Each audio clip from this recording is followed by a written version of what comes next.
চিৎসুকস্বরূপায় স্বামীয়ে তাপহারিয়ে। আমি প্রথমে ঠাকুর মা এবং স্বামীজিকে প্রণাম জানাই, শ্রদ্ধা জানাই মঞ্চে উপবিষ্ট অধ্যাপক ব্রহ্মময়ানন্দ মহাশয়কে। তিনি অত্যন্ত গুণীজন সজ্জন পুরো এই পূর্ব মেদিনীপুরে। তোমরা হয়তো ওনাকে চেনো না, কিন্তু তোমাদের মা বাবারা প্রত্যেকেই ওনাকে চিনে, বুঝলে তো? ওনাকে তোমরা চিনো, আগে দেখেছ? কজন দেখেছ? আর তুলে তো রেকর্ডিংটা একটু করো। কেউ দেখেছ স্যারকে? তোমাদের মা বাবারা প্রায় প্রত্যেকেই এই যে নামটা বললেন ম্যাডাম, গিয়ে জিজ্ঞাসা করবে, সবাই চিনবে। যাই হোক, সব পরিচয় আর দিচ্ছি না। আর শ্রদ্ধা জানাই এই বিদ্যালয়ের প্রধান শিক্ষিকা মহাশয়কে শ্রদ্ধা জানাই এই বিদ্যালয়ের সাথে যুক্ত যে সমস্ত শিক্ষিকাগণ আছেন সকলকে।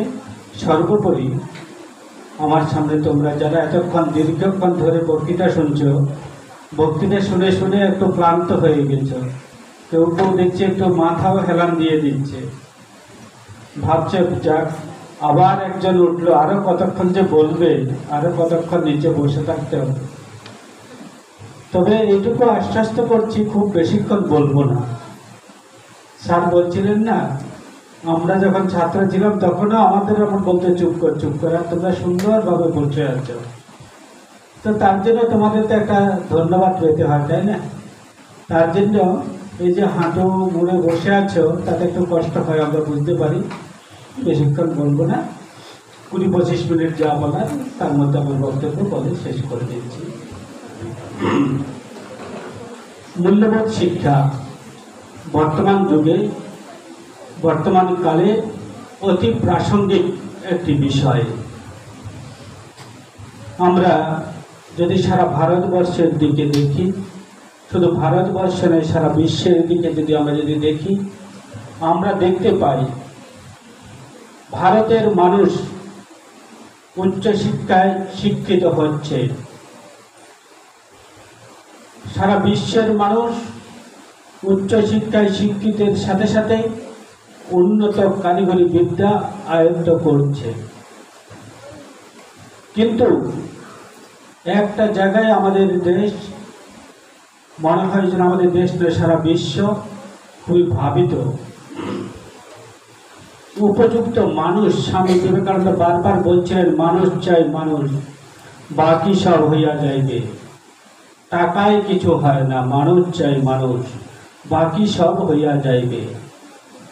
উপযুক্ত মানুষ যদি পাওয়া যায়, আমাদের দেশে টাকা পয়সার কোনো অভাব হবে না। টাকা পয়সার জন্য রাস্তায় ঘুরতে হবে না। আমাদের দেশে প্রথম কি প্রয়োজন? মানুষ। মানুষ মানে যার মান এবং হুঁশ রয়েছে। এই দুইটি আমাদের অনেকের আক্ষরিক অর্থে হয়তো মান রয়েছে, কিন্তু হুঁশটুকু খুবই কম। তার জন্য সারা দেশে বা ভারতের বাইরেও বহু জায়গায় এমন ধরনের ঘটনা ঘটে, যার জন্য আমাদের দেশের যারা চিন্তানায়ক তারা চিন্তিত, অনেকেই চিন্তিত। তার জন্য আমাদের কি করতে হবে? এই ছাত্র জীবন থেকে আমাদের জীবনটা এমনভাবে গঠন করতে হবে, আমরা যাতে নিজের মাথা উঁচু করে যাতে সমাজে বাঁচতে পারি। তাকে এক কথায় আমরা বলি মূল্যবোধ শিক্ষা। এই মূল্যবোধ শিক্ষার ফল কি হবে? তোমার ব্যক্তিত্বের বিকাশ হবে, পার্সোনালিটি ডেভেলপ হবে। এই ব্যক্তিত্বের বিকাশের জন্য আমাদের কি প্রয়োজন? স্বামী বিবেকানন্দ বলছেন, এই দেশের শিক্ষার মূল ভিত্তি কি? আধ্যাত্মিকতা বা ধর্ম। প্রত্যেকটা দেশের উন্নতির জন্য এক একটা রাস্তা থাকে, এক একটা পথ থাকে। ভারতবর্ষের উন্নতির মূল যে পথ, মূল যে রাস্তা, তা হলো কি? ধর্ম। এই ধর্মকে অবলম্বন করে এই দেশের মানুষ এগিয়ে যেতে হবে বা এগিয়ে যেতে পারবে। স্বাভাবিকভাবে একটা প্রশ্ন আসে, ছাত্রছাত্রীদের আবার এই সমস্ত ধর্মের কথা কেন? আমি প্রথমে যেই কথা বলছিলাম, প্রত্যেকটা দেশের উন্নতির এক একটা ভিত্তি থাকে, তা হলো ধর্ম। স্বামী বিবেকানন্দ তার সাথে বলছিলেন শিক্ষারও মূল ভিত্তি হলো ধর্ম। এই ধর্ম দিয়ে আমাদের শিক্ষাটা শুরু করতে হবে। আমরা ভারতবর্ষের যে সমস্ত মনীষীদের আমরা আজকাল প্রণাম করি বা প্রাতঃস্মরণীয় মনে করি, বা আমরা সকালবেলা ঘুম থেকে উঠে যাদের আমরা সকালবেলা প্রণাম জানাই, তাদের জীবনটা আমরা একটু দেখি, তাদের জীবনটা কিভাবে শুরু হয়েছে, ঠিক তোমাদের মতো বয়সে তারা কেমন ছিলেন। 5 জন মনীষীর নাম আমি যদি বলি, স্বামী বিবেকানন্দ, ভগিনী নিবেদিতা, নেতাজি সুভাষচন্দ্র বসু, ডক্টর সর্বপল্লী রাধাকৃষ্ণন, এই সমস্ত মনীষীগণ তারা যখন ছোট ছিলেন, তোমাদের মতো যখন ছিলেন, তোমাদের মতো বয়সে তারা কিভাবে নিজেকে গড়ে তুলেছিলেন, তাদের জীবনটা আমরা একটু দেখি, তাহলে আমরা দেখব ছাত্র জীবন থেকে, অর্থাৎ তোমাদের মতো যখন বয়স ছিল তখন থেকে তো ওনারা নিজেদের জীবনকে তৈরি করতে শুরু করেন। স্বামী বিবেকানন্দ এমন একজন মনীষী ছিলেন যাকে বর্তমানকালের সারা বিশ্বের মানুষ শ্রদ্ধার চোখে দেখে, যার প্রতিকৃতিতে সারা বিশ্বের মানুষ শ্রদ্ধা জানায়। স্যার বারবার বলছিলেন, তোমরা লক্ষ্য করেছো কিনা জানি না, ভারতের স্বাধীনতার পরবর্তী সময়ে স্বামী বিবেকানন্দের জন্মের পরবর্তী সময়ে যে সমস্ত স্বাধীনতা সংগ্রামী জন্মগ্রহণ করেছেন, তারা প্রত্যেকে কোনো না কোনোভাবে স্বামী বিবেকানন্দের দ্বারা অনুপ্রাণিত ছিলেন, প্রভাবিত ছিলেন। নেতাজি সুভাষচন্দ্র বসু, ক্ষুদিরাম বসু, মাতঙ্গিনী হাজরা, বিপ্লবী হেমচন্দ্র, মহাত্মা গান্ধী, বাল গঙ্গাধর তিলক, ক্ষুদিরাম বসু, সকলেই, বিনয় বাদল, দীনেশ কানাইলাল, তারা সকলেই স্বামী বিবেকানন্দের দ্বারা প্রভাবিত হয়ে তাদের নিজের জীবনকে এই দেশের স্বাধীনতা লাভের জন্য উৎসর্গ করেছিলেন। স্যার বলছিলেন একটি কথা, আমাদের এই সমস্ত ইতিহাসগুলি, ঘটনাগুলি জানার প্রয়োজন, কিন্তু সব থেকে মজার ঘটনা কি জানো? আমাদের মজার ঘটনা বলো বা দুঃখের ঘটনা হলো, আমাদের দেশে ইতিহাস তৈরি হয়, ইতিহাসে কি পাঠ্য থাকে? একজন মনীষী কত সালে জন্মগ্রহণ করেন, কত সালে মৃত্যুবরণ করেন, তার দেশের জন্য কয়েকটা কি কি কাজ করেছেন। সাপোজ আমি নেতাজি সুভাষচন্দ্র বসুর কথা ধরি, তিনি কত সালে জন্মগ্রহণ করেছেন, ভারতের স্বাধীনতার জন্য তিনি কি কি তৈরি করেছিলেন, যে সমস্ত কয়েকটা ঘটনা বিশেষ বিশেষ। কিন্তু এই সুভাষচন্দ্র থেকে নেতাজি কিভাবে হয়ে উঠলেন, তার ইতিহাস আমাদের পাঠ্যপুস্তকে নাই, তাই তো স্যার? এই সমস্ত ইতিহাস আমাদের পাঠ্যপুস্তকে নাই, আমাদের পাঠ্যপুস্তকে এগুলি দেওয়া হয় না। স্বামী বিবেকানন্দের দ্বারা প্রভাবিত হয়ে তিনি সুভাষচন্দ্র বসু থেকে নেতাজি সুভাষচন্দ্র বসুতে পরিণত হয়েছিলেন। তিনি বলছিলেন, আমি যদি জীবিত থাকতাম, এই স্বামী বিবেকানন্দ যদি জীবিত থাকতেন, তাহলে আমি তাকে গৌরব পদে বরণ করতাম। উদ্বোধন পত্রিকার তৎকালীন সম্পাদককে লিখেছিলেন, স্বামী সুন্দরানন্দকে লিখেছিলেন। যাই হোক, আমি যতদিন বেঁচে থাকবো ততদিন আমি বিবেকানন্দকে গুরু বলে অন্তর থেকে গ্রহণ করব বা স্বীকার করব। তিনি বলছিলেন, আমার মধ্যে যেইটুকু সেবাভাব তৈরি হয়েছে, তার জন্য স্বামী বিবেকানন্দ আমার জীবনে অন্যতম। তার জীবনে রয়েছে সেই স্বামী বিবেকানন্দের সেই নানান উপদেশ। আগামীকাল তোমরা শিক্ষক দিবস পালন করবে, ডক্টর সর্বপল্লী রাধাকৃষ্ণন, তাকে তোমরা সকলেই জাতি ধর্ম বর্ণ নির্বিশেষে সকলেই তোমরা শ্রদ্ধা জানাবে। তিনি স্বামী বিবেকানন্দময় ছিলেন। স্বামী বিবেকানন্দ রামকৃষ্ণ মিশনের পরবর্তীকালে যিনি সংঘাতক হন স্বামী রঙ্গনাথানন্দজি মহারাজ, তাকে তিনি তৎকালীন সময় থেকে তিনি গুরুর মতো চোখে দেখতেন। তার বিভিন্ন বক্তৃতাদি শুনতেন। স্বামী বিবেকানন্দের বিভিন্ন রচনাগুলি তিনি থেকে পড়তেন। সেই ডক্টর সর্বপল্লী রাধাকৃষ্ণনের কথা আগামী দিন তোমরা শুনবে। তারপরেও আজকে যেহেতু আজকে দিনে প্রাসঙ্গিক, আমি কয়েকটি কথা বলি। তিনি খ্রিস্টান মিশনারি স্কুলে পড়ালেখা করেছেন। তার পিতা ধর্ম বিশ্বাস করতেন, কিন্তু তিনি কি করলেন, খ্রিস্টান মিশনারি স্কুলে নিজের সন্তানকে পড়ালেও পরবর্তী সময় যখন কলেজে যায় ডক্টর সর্বপল্লী রাধাকৃষ্ণন, গীতা, উপনিষদ, দর্শন শাস্ত্র পুরো আয়ত্ত করে নেয়। যখন মাস্টার ডিগ্রি করেন, সেই দর্শন শাস্ত্রের নানা দিক নিয়ে তিনি গবেষণা করেন। তোমরা জানো তিনি ভারত রত্নে ভূষিত হয়েছিলেন। তার মধ্যে এই যে এত স্পিরিট কোথায় থেকে পেয়েছে? গীতা, উপনিষদ, ফিলোসফি, তার একটা অন্যতম অংশ অবশ্যই তিনি লাভ করেছিলেন স্বামী বিবেকানন্দের বই পড়ে। এই সমস্ত হিস্ট্রিগুলো নিয়ে তোমরা সর্বপল্লী রাধাকৃষ্ণন কত সালে জন্মগ্রহণ করেছে, কত সালে শরীর গেছে, তিনি কত সালে রাষ্ট্রপতি হয়েছেন, কত সালে কি কি কাজ করেছেন, মেন এগুলি আছে।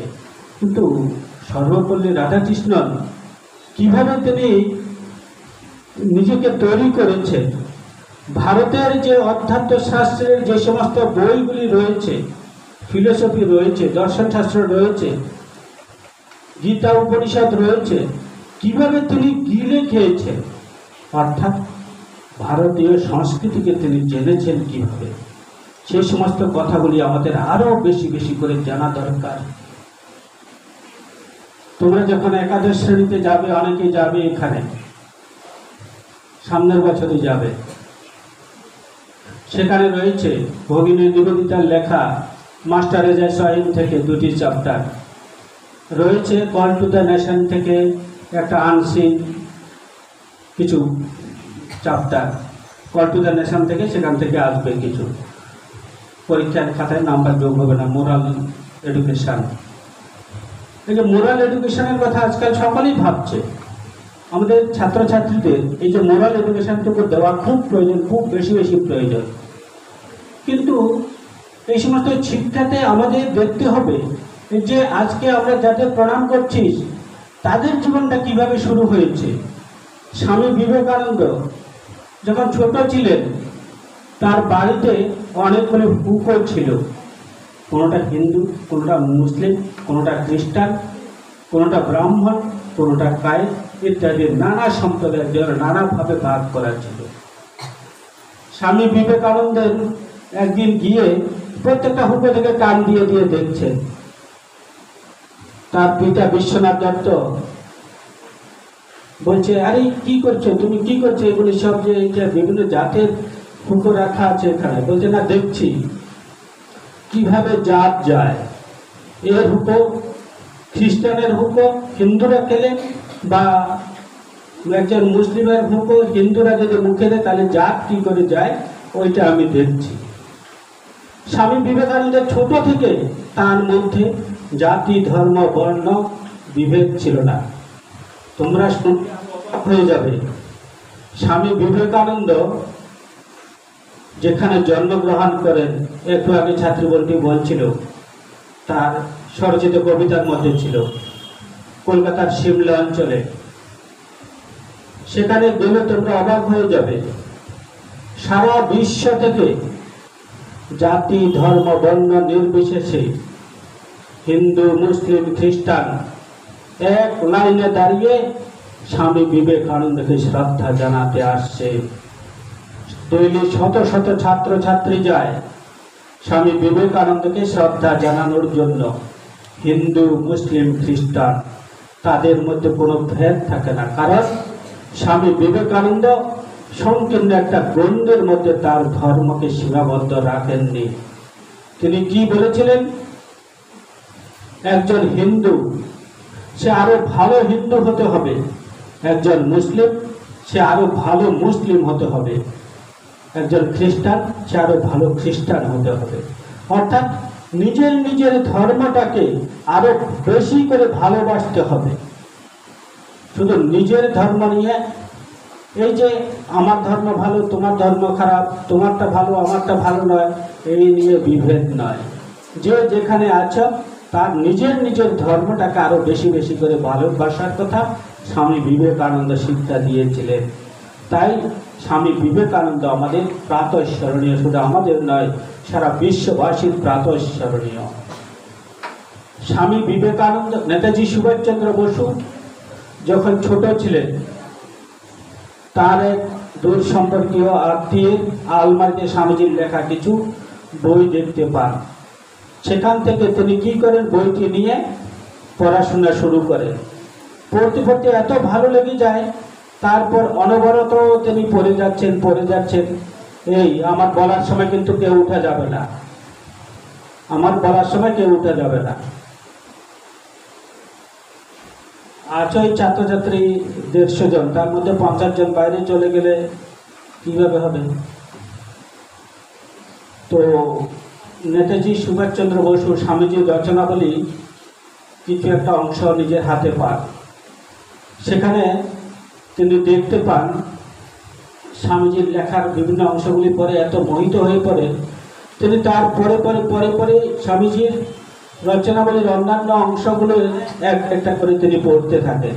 পড়তে আর যত পড়ছেন তত তার জীবনের অনেক সমস্যার সমাধান পেয়ে যান। এই যে বিভিন্ন পুস্তক, আমরা বিভিন্ন জায়গায় যাই, আমরা পুস্তক উপহার দিই। তোমরা বাড়িতে বিভিন্ন জায়গায় গেলে কি উপহার দাও? বলো বলো, একজন দুজন বলো, কি উপহার দাও? হ্যাঁ,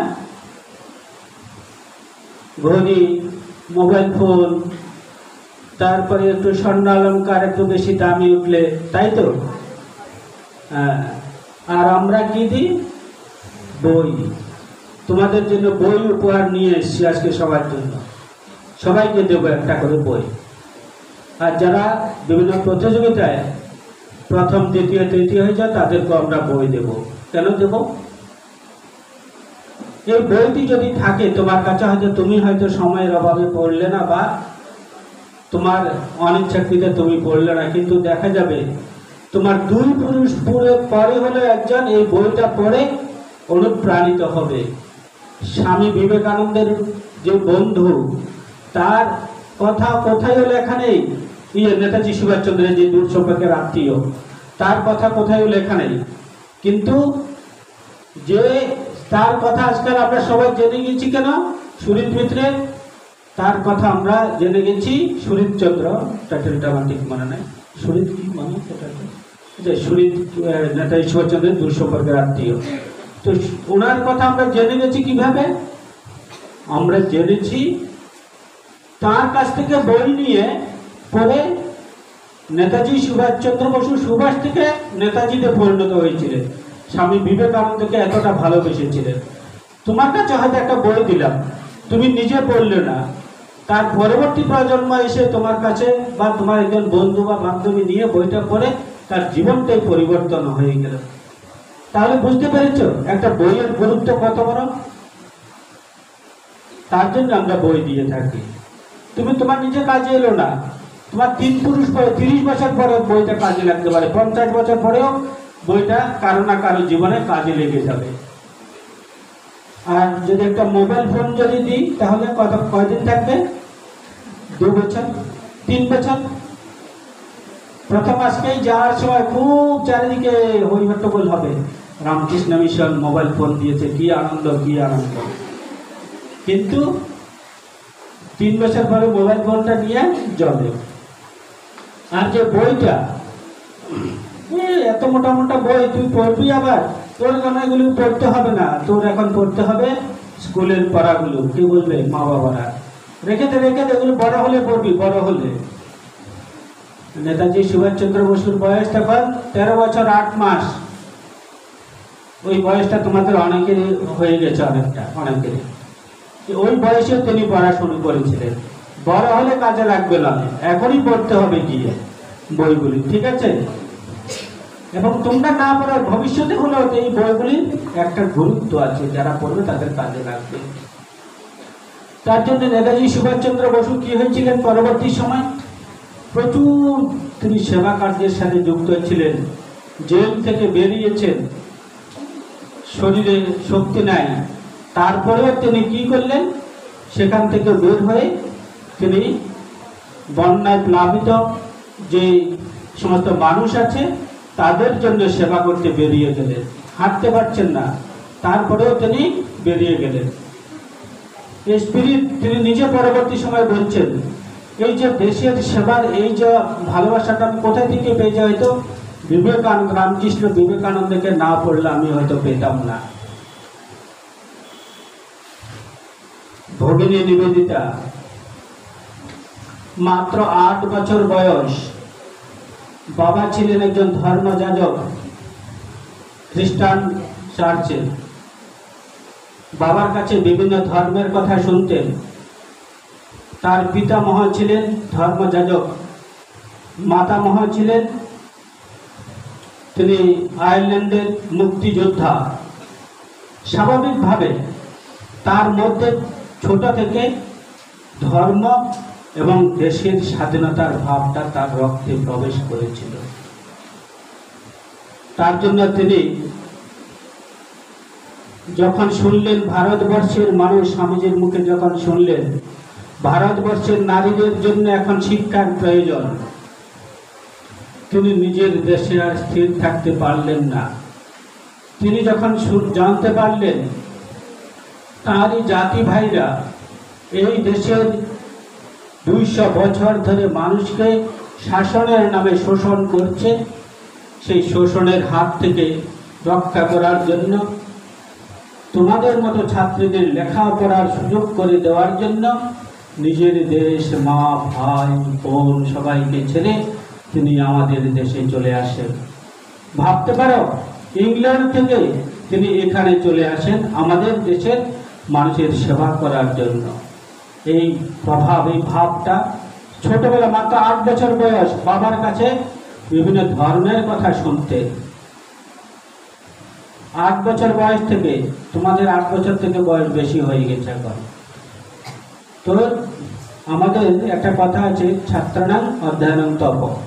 কিন্তু তার মানে যদি ছাত্রদের যদি অধ্যয়নটা যদি তপস্যা হয়, মানে পড়ালেখাটা যদি তপস্যা হয়, তাহলে ধর্ম কেন? আমি যে কথা প্রথমে শুরু করলাম, ধর্ম কোথা থেকে আসছে? কিন্তু নিবেদিতা, নেতাজি সুভাষচন্দ্র বসু বা ডক্টর সর্বপল্লী রাধাকৃষ্ণন, স্বামী বিবেকানন্দ, এরা সকলে ছোট জীবন থেকে, তোমাদের মতো বয়স থেকে মূল বইগুলো পড়তেন।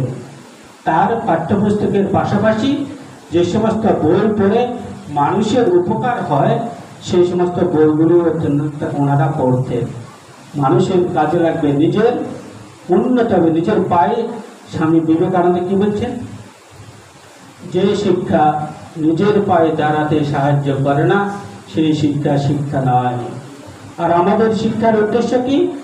স্বামী বিবেকানন্দ বলছেন, কেরানি হওয়া বা একটা উঠতে গেলে একটা দেশ উকিল হওয়া, অর্থাৎ একটা চাকরি। কেরানি বা উকিল তাকে আক্রমণ করেনি বা বলতে চাননি, তিনি বলতে চাইছেন তোমাদের শিক্ষার উদ্দেশ্য হলো শুধু একটা চাকরি। আর স্বামী বিবেকানন্দ বলছেন কি, যে শিক্ষা নিজের পায়ে দাঁড়াতে সাহায্য করে না, তার জন্য তার এক শিষ্যকে বলছেন, গঙ্গাতে কি জল কম আছে?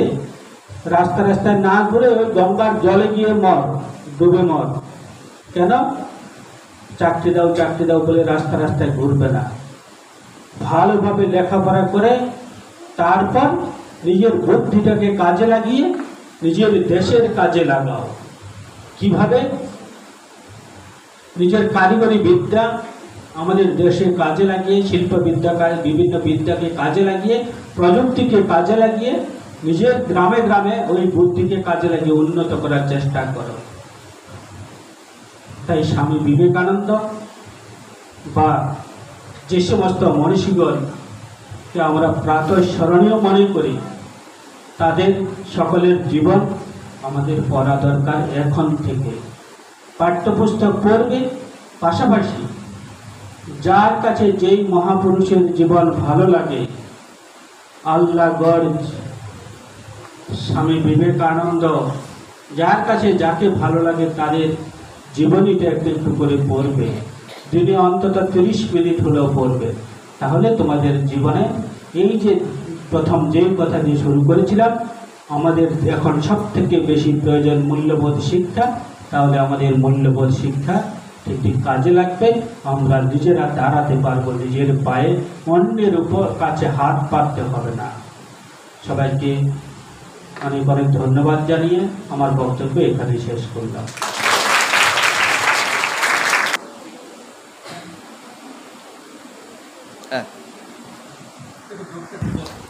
হ্যাঁ, ঠিক আছে।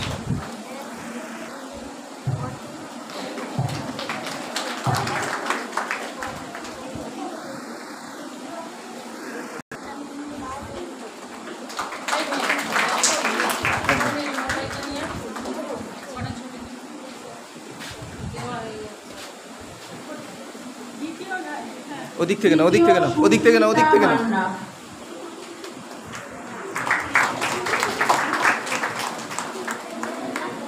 ঠিক আছে, হ্যাঁ ঠিক আছে, ঠিক আছে, একদম।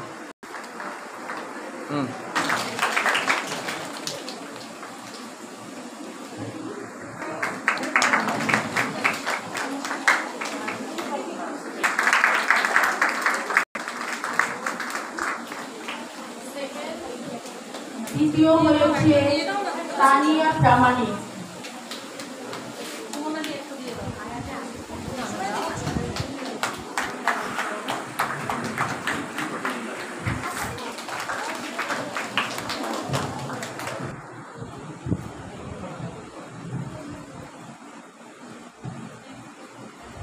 ঠিক আছে।